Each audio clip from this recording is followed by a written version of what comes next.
banyak berkongsi cerita dengan kita. Siapa sangka daripada sekecil-kecil infaknya ini menjadi menjadi ikon dermawan. Tuan-tuan dan puan-puan, kita berikan tepukan untuk saudara Hafiz Yu. Minta maaf ya, OKU orang terlebih tinggi. Terpaksa adjust sikit mic. Bismillahirrahmanirrahim. Assalamualaikum warahmatullahi wabarakatuh. 早上好 Datuk. 谢谢你. Saya rasa saya cakap satu bahasa yang mungkin kita berdua je boleh faham. Oh, terima kasih. Dan mungkin kita berdua ataupun bertiga je Chinese yang ada dalam kemah bawah ini. Okey. Sedikit kekok.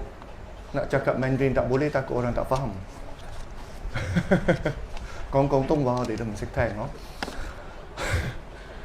Ya, saya seorang Cina dan masih seorang Cina. Sebab itu nama ada Hugh di belakang, bukan saja letak glamour.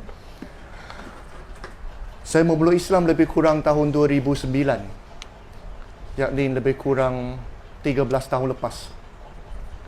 Dan saya berasa saya tapak satu hadiah yang paling besar yang mungkin ramai orang tak boleh tapak seumur hidup ni, iaitu hadiah hidayah, iaitu anugerah yang tak boleh beli dengan wang ringgit, tapi ihsan Allah SWT. Saya minta salutation tapi panjang. Saya tak biasa dengan benda-benda formal, saya orang kampung. Tapi kena baca juga. Okay. Terima kasih kepada Tuan Pengerusi Majlis, Tuan Haji Sulasri, cantik namanya. Pengerusi untuk projek luar biasa kali ini, Prof. Dr. Muhammad Najib bin Abdul Kadir ataupun J.Gu Kadir. Yang bahagia Muhammad Fadul Amin bin Muhammad Jaafar, Pegawai Hal Ehwal Islam, Pejabat Agama Islam Daerah Hulu Langat. Yang bahagia Tuan Muhammad Hafizuddin, iaitu saya sendiri, maaf tak biasa baca skrip. Yang amat bahagia Tuan Haji Samsuddin bin Yasin, Tuan Nazir Korea Masjid Kampung Rincil, Hulu Semenyih. Yang bahagia Tuan Haji Abu Mansur bin Muhammad, Pengerusi Persatuan Penduduk Pandah Tasik Kusumah. Panjangnya. Tuan Nuzaini bin Mufti, lupa tanya kenapa namanya Mufti. Pengarah urusan ZNSR Architecture Venture Sdn Bhd bersama pasukan-pasukan luar biasanya. Yang bahagia Datuk Seri Ahmad Sukimi bin Haji Ibrahim, berangkap bekas pensyarah saya. Pengerusi F&A Builder and Service Sdn Bhd ataupun Sukimi Bhd tu, bersama pasukan-pasukannya. Pengerusi dan wakil surau-surau dan masjid-masjid di dalam Korea, Masjid Kampung Rincil Hulu. Yang pastinya ustaz luar biasa kita yang saya lalu bergurau senda sampai kena komplain posting dia mengancam, terpaksa delete banyak kali postingnya. Tuan Sheikh Nur Hisham, Tuan Padang, Tuta Combat, Tuan Muhammad Asrin, model Mahat Tafiz dan anak-anak yatim As-Sofa Rincil yang berada di sini. Wakil-wakil media, rakan-rakan AJK Combat, hadirin-hadirat yang dihormati sekalian. Malah baca. Okay. Jadi saya wajibkan diri saya jadi kaya. Kaya and kaya pun ada. Sebab pada umur lebih kurang 12 tahun, saya bukan daripada satu keluarga yang senang sebenarnya. Jadi pada umur sekitar 12 tahun, saya balik rumah. Mak saya menghidangkan saya sepinggan nasi putih dan satu sup kosong. Mak saya bagi tahu saya ini sup ayam, tapi ayam tak berapa segar, jadi saya dah buang ayam tu. Dalam hati kecil saya, walaupun saya baru umur 12-13 tahun, saya tahu mak saya dengan menipu saya. Dan saya mengambil keputusan untuk menipu balik mak saya. Saya makan nasi putih dan sup kosong itu, yang mungkin letak perenca Maggi ayam itu, sepertinya adalah sepinggan sup ayam yang paling sedap di dunia. Tetapi dalam hati saya menangis dan saya sedar keadaan kewangan keluarga kita sekali lagi mengalami masalah. Dan itulah hidup saya daripada kecil sampai ke besar. Dan semasa saya memakan nasi ayam itu, saya berjanji dalam hati saya, semasa saya dewasa, saya tidak ingin mak saya hidup sebegitu lagi. Dan selepas dari itu, saya pergi ke sekolah. Saya tanya cikgu, macam mana nak jadi kaya? Cikgu tak ada jawapan, melainkan dia tunjuk awak kena belajarlah apa akaunan, ekonomi dan juga asas keusahawanan. Saya baca nampak mengarut je. Minta maaf bagi siapa yang kerja cikgu sini. Saya pergi ke perpustakawan, pusat sumber masa itu panggilnya. Dan tanya librarian di situ, ada ke buku ajar menjadi kaya? Dia kata tak ada, hanya ada buku akau je sini. Saya kata akau kira duit orang, saya nak kira duit sendiri. Macam mana cari duit pun tak tahu lagi nak kira duit orang. Dan kemudian saya pergi ke bookstore, termasuk Popular dan lain-lain, untuk mencari ilmu jadi kaya. Jadi pada usia umur 13-14 saya sudah familiar, sudah biasa dengan nama-nama besar seperti Bill Gates, seperti Warren Buffett. Nama-nama besar ini sudah menjadi peneman saya. Ketika rakan-rakan saya duduk tengok siapakah itu Naruto, Goku, Dragon Ball berapa biji. Jadi sebab saya nak jadi kaya. Sangat materialistik lah, biasalah orang Cina macam tu lah. Jadi pada tahun 2009, apabila saya 2007 sebenarnya, saya mendapat tawaran sambung belajar. Biasalah kalau orang Cina kaya, dia hantar pergi kolej swasta. Tetapi saya seorang budak miskin daripada kampung di Ipoh, Perak. Jadi saya terima tawaran masuk ke IPTA. Biasalah orang Cina semua pergi US kan. Saya pergi Kelantan. Universiti Malaysia Kelantan, UMK. Dan masa itu, saya tertarik untuk kekal di situ walaupun tampak UMK serba kekurangan, sebab dia ada satu slogan, keusahawan itu teras kita. Entrepreneurship is our trust. Jadi saya rasa, kena bisnes lah macam Warren Buffett dengan Bill Gates untuk jadi kaya. Sesuai lah universiti ni. Dan pada tahun ketiga, saya mengambil keputusan.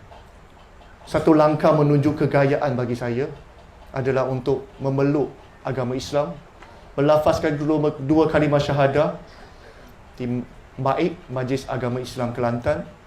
Jadi saya mendaftarkan keislaman saya di Kelantan. Jadi mohon maaf kalau bahasa Melayu saya ada sedikit bahasa Kelantan. Sebab sebelum saya memeluk Islam, saya banyak guna Mandarin dan Cantonese. Dan bahasa Melayu saya memang bahasa Melayu Cina lah yang palak. Dan sekarang pun ada juga sebenarnya. Cuma sekarang banyak campur dengan bahasa Kelantan. Jadi mohon maaf, sini Negeri Sembilan, saya mohon izin kalau Kelantan. Tapi tak mengapa sebab satu meja di situ semua Kelantan dengan Terengganu di meja YP. Jadi beres okey kan, beres boh. Dan yalah, kita cerita Quran itu benar. Allah itu benar. Allah itu wujud dan Rasul itu benar. Dan sememangnya jikalau Quran itu benar, saya yakin dan saya percaya masa itu ianya ada segala petua dan formulasi untuk seorang manusia hidup. Seperti mana kita mencipta sebuah telefon bimbit, sebuah TV, kita ada buku panduan ataupun manual book, betul? Pencipta tu akan tulis sejelas-jelasnya apa yang ada pada telefon itu, TV itu ataupun kereta yang kita beli. Yalah biasalah, kita tak baca buku manual kan, melainkan bila TV tu rosak. Itu pun selepas ketuk dulu TV kan. Ketuk banyak kali, jadi balik okey lah.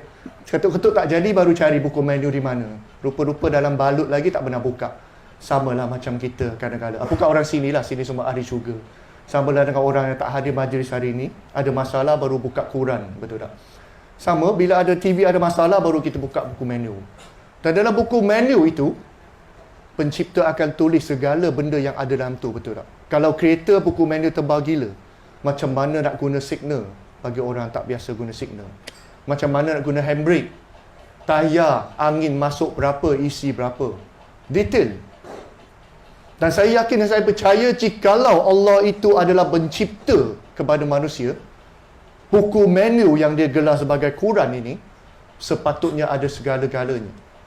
Termasuknya macam mana nak jadi kaya. Jadi saya tak jumpa di bookstore, tak jumpa di pusat sumber. Dan saya cari di Quran. Adakah ada perniagaan yang tidak benar rugi? Adakah ada perniagaan yang pasti akan menyebabkan kita kaya raya? Dan ternyata ada. Ada ayat itu secara jelas menjelaskan cara, formulasi, petua dalam sepatah ayat yang sangat ringkas melakukan satu perniagaan yang tidak benar akan mengalami kerugian. Yang tidak akan rugi. Ayat surah itu ada pada surah Al-Fatil ayat ke-29. Seseorang yang mendirikan solat, membaca kitab Allah dan menginfak sebahagian rezekinya yang Allah berikan kepada kita secara sembunyi ataupun terang-terangan, sesungguhnya manusia itu mengharapkan satu perniagaan yang tidak benar akan rugi. Jadi saya jumpa inilah formula. Inilah formula untuk kita kaya. Sebab tak rugi akan jadi kaya. Banyak orang bisnes rugi sebab tu tak kaya-kaya. Jadi selagi kita boleh pastikan bisnes kita tak rugi, maka satu hari kita akan kaya, cepat ataupun lambat sahaja. Dan saya mengamalkan formulasi ini. Sebab saya nampak ini adalah shortcut untuk jadi kaya. Ini adalah satu skim cepat kaya. Bukan macam luar tu. Ini skim cepat kaya yang ditawarkan oleh Allah SWT. Dan banyak lagi skim-skim cepat kaya seperti solat duha dan macam-macam lagi. Dan saya pegang sebab saya yakin dan percaya janji Allah itu benar. Dan mungkin hari ini tuan-puan tengok saya, kita sedekah bermula dengan 1 juta. Hakikatnya tidak. Saya mula melakukan sedekah dengan duit di tangan hanya ada 2 keping yang warna hijau. Bukan warna hijau yang 50. Warna hijau yang RM5. Masa itu saya baru mula Islam. Tak ada masalah kewangan yang cukup besar. Sebab keluarga saya tidak faham kenapa saya memilih Islam sebagai agama saya. Untuk orang di Ipoh, orang Cina di Ipoh, ada satu stereotip ataupun prasangka, saya mohon maaf bagi siapa terasa. Cakap je anak luar nikah, Melayu. Cakap je penagih dadah, Melayu. Cakap je perompak, Melayu. Cakap je mak rempit, Melayu. Di Ipoh memang sinonim Melayu Islam ini begitulah jadinya. Buang anak di tong sampah di tandas awam. Jadi apabila saya memberitahu keluarga saya memilih agama Islam sebagai agamaku, hidupku, mereka ingat saya akan jadi seperti mereka. Seperti berita yang dibaca-baca. Dan saya mengalami masalah kewangan dan keluarga yang cukup besar sebab mereka tidak ingin sokong saya lagi atas pemilihan agama saya ini. 5 tahun. Tetapi atas landas kebodohan saya masa itu, saya gelar kebodohan, sebab percaya pada surah Al-Fatil ayat ke-29 ini, saya mengamalkan sedekah walaupun saya masa itu lebih daripada asraf. Ada borang merah dihulukan daripada Majlis Agama Islam Kelantan, borang merah permohonan zakat, tetapi saya koyakkan di depan pegawai itu. Saya berikrar di depan pegawai itu bahawasanya saya ada kaki dan tangan. Saya tidak mau jadi penerima wakaf ataupun penerima zakat, walaupun saya adalah 1/8 daripada golongan asnaf. Sebab saat saya menjadi seorang penerima zakat, saya akan tentukan diri saya ada satu tajuk, pengemis kehormat seumur hidup. Saya tak mau jadi pengemis kehormat. Kalau pengemis tak kehormat, duduk tepi jalan, ambil tong. Yang ini pengemis kehormat, isi borang zakat di setiap majlis agama. Pergi masuk setiap kelas dan berkilir ke masjid untuk minta sumbangan. Saya tak mau. Saya malu. Sampai hari ini, saya duduk di Kuala Lumpur, lalu di MRT, nampak saya mualaf, saya perlu duit berubat. Sila letak duit di tabung. Saya malu. Saya malu sebagai seorang Cina. Saya malu sebagai seorang Islam. Maka dengan itu, saya tak mau menerima zakat. Dan saya ingin menjadi seorang membayar zakat. Bodoh impian itu masa itu. Sebab saya tak ada duit, keluarga tak support dah duit saya. Dan saya kena cari duit sendiri. Tak ada pilihan, saya kena buat satu perniagaan. Saya buat macam-macam, dah hari itu jualan tak laku. Tapi saya berikrar atas diri saya perlu lakukan salah satu daripada 3 formulasi ini. Baca kitab Allah tak bandai, kita lidah Cina, pelak. Nak belajar alif patah pun ambil setahun, tak boleh baca short dot. Tengok Quran je nampak itu huruf U, tiga titik. Apa benda ni? Tak angin. Nak hafal Al-Fatihah kena pasang MP3 berulang-ulang untuk hafal guna suara. Tak boleh baca langsung. Bismillah sampai hari ni tak pandai tulis dengan cantiknya macam orang lain tulis. Jadi nak baca kitab Allah susah bagi saya. Mendirikan solat, apalah solat sangat seorang mualaf. Sujud 6 minit pun sakit. Nak bersujud betul ke tak pun tak tahu lagi. Masih dengan kumbang kambing dengan belajar. Jadi saya hanya ada satu lagi tinggal. 2 out dah. Tinggal 1. Menginfakkan sebahagian rezeki yang saya dapat. Jadi masa itu saya hanya tinggal 2 keping RM5. Saya ambil keputusan untuk letak salah satu keping. Keping mana jangan tanya. Salah satu keping RM5 ada di tangan untuk ke dapur masjid. Di situ saya memaksa diri saya dan berdisiplin diri saya untuk mengamalkan sedekah. Dan terbukti ayat Quran ini benar. Allah SWT ni wujud. Rasulullah ini adalah Rasulullah.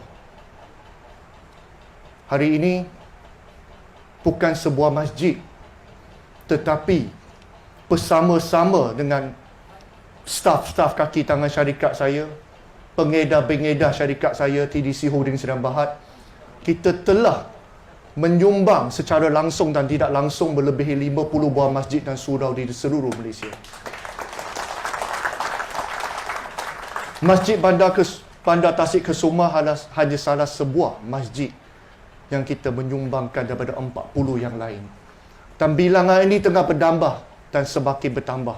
Dan insya-Allah kita nak tambah lebih banyak lagi. Sebab fokus kita bukan di dunia. Itu sebab slogan untuk peribadi saya dan saya sudah bawa untuk seluruh budaya korporat kepada ahli-ahli saya adalah kita nak membina legacy di dunia, istana di syurga. Kita bukan nak membina istana di dunia. Sebab istana di dunia semewah macam mana pun, usia kita boleh sampai umur berapa untuk menikmati istana di dunia. Tapi istana di syurga kekal insya-Allah selama-lamanya. Jadi kita nak tinggalkan satu legacy di dunia, bukan istananya. Tinggal istana hanya membuat anak beranak berebut harta. Tak akhirnya tikam menikam, pecah belah, bergenerasi-generasi dendam kesumah. Tetapi tinggal satu legacy di dunia akan dikenang, diabadikan dan disalurkan pahala jariah selama-lamanya. Untuk istana kita nak buat renovation di syurga. Saya tak tahu di syurga istana boleh buat renovate ke tak, ataupun kena minta lesen dengan majlis pembandaran ke tak. Saya selalu impikan satu hari saya boleh bayar deposit. Saya tak tahu mahal macam mana deposit sebuah istana yang berada di tepi sungai susu yang ada di syurga. Sebab di sana hanya ada 2 patang sungai. Nak duduk di sepatang sungai lain tu tak berapa, berat sikit hati. Jadi pilihlah sungai susu.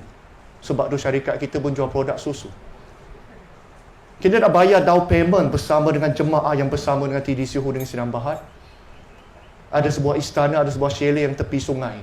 Saya tak tahu berapa banyak down payment dia. Saya tak tahu adakah kena upah arkitek untuk lukis. Saya tak tahu kena bayar lesen cukai premium ke tak.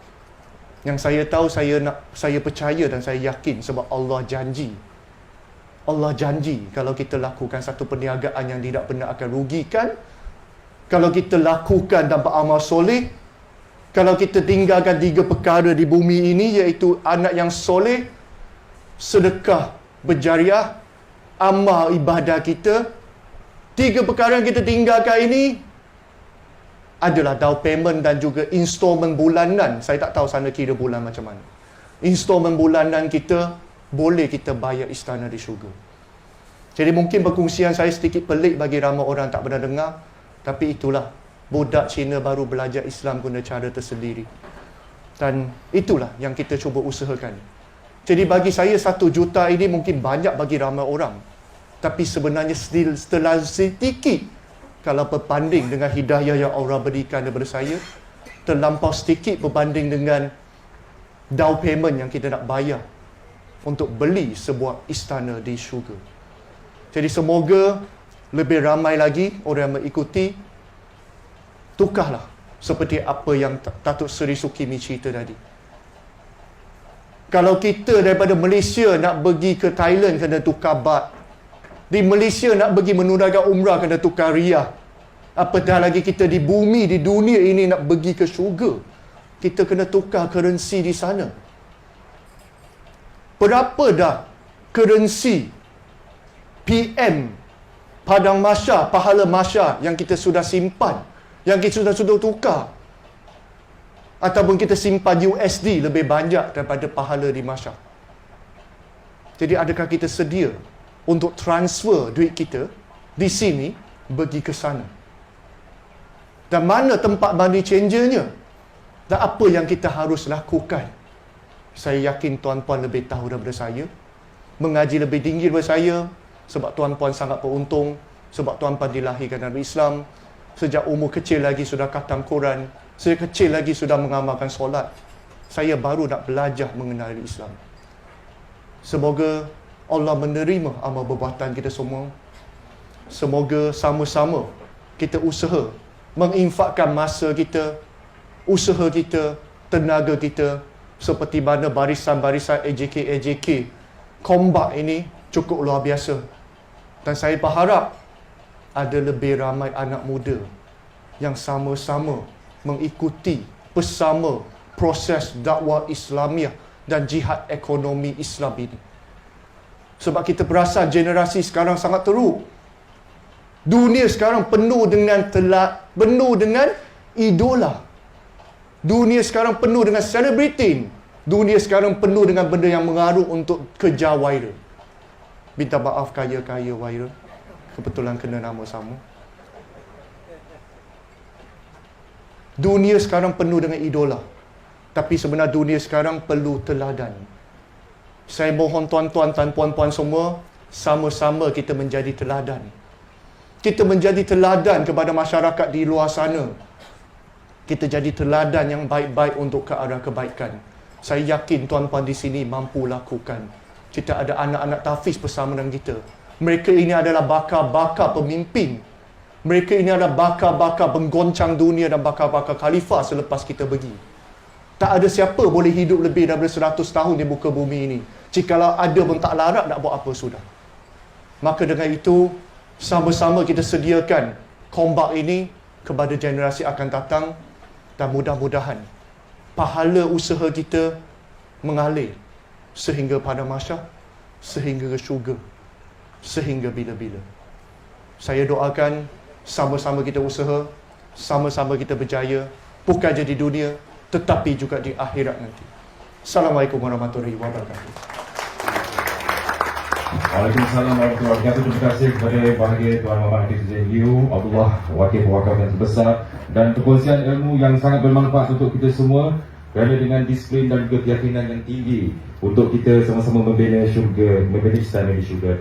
Baik, sebelum kita ke acara kemuncak iaitu simbolik membuka tirai sekian model, mari dengan segala hormat ini mempersilakan Yang Berusia Profesor Dr. Muhammad Najib bin Abdul Qadir, Pengerusi Jawatan Kuasa Pembinaan Kompleks Masjid Bandar Tasik Kusuma Komplek, yang berbahagia Ustaz Said Muhammad Nur Hisham Tuan Padang, Duta Komplek yang kita sayangi, yang berbahagia A.R. Nur Zaini Mufti dari ZNSR Architecture Ventures dan Berhad, yang berbahagia Datuk Seri Ahmad Sukimi bin Haji Ibrahim, dan juga yang berbahagia Tuan Muhammad Hafizuddin Yu, untuk bersama-sama kebekas bagi kita menzahirkan antara yang akan kita saksikan 20 bulan dari sekarang.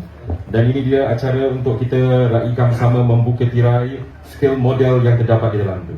Dengan kiraan 3, 2, 1, kita persilakan membuka tirai skill ini yang menjadi rangsangan untuk kita dan juga penghargaan kepada pewakaf sebenarnya dengan pembinaan kompleks Masjid Bandar Tasik Kusuma yang akan terselekam indah di balik sana. Muzik ada? Tuan-tuan dan puan sekalian, kita berikan tepukan yang gemuruh Untuk semua yang hadir, bagi majlis penyempurnaan dan juga simbolik penghargaan kepada pewakaf sepada dengan pembinaan Kompleks Masjid Bandar Tasik Kesuma. So dia ada basement car park. Ya. Oh, luar biasa.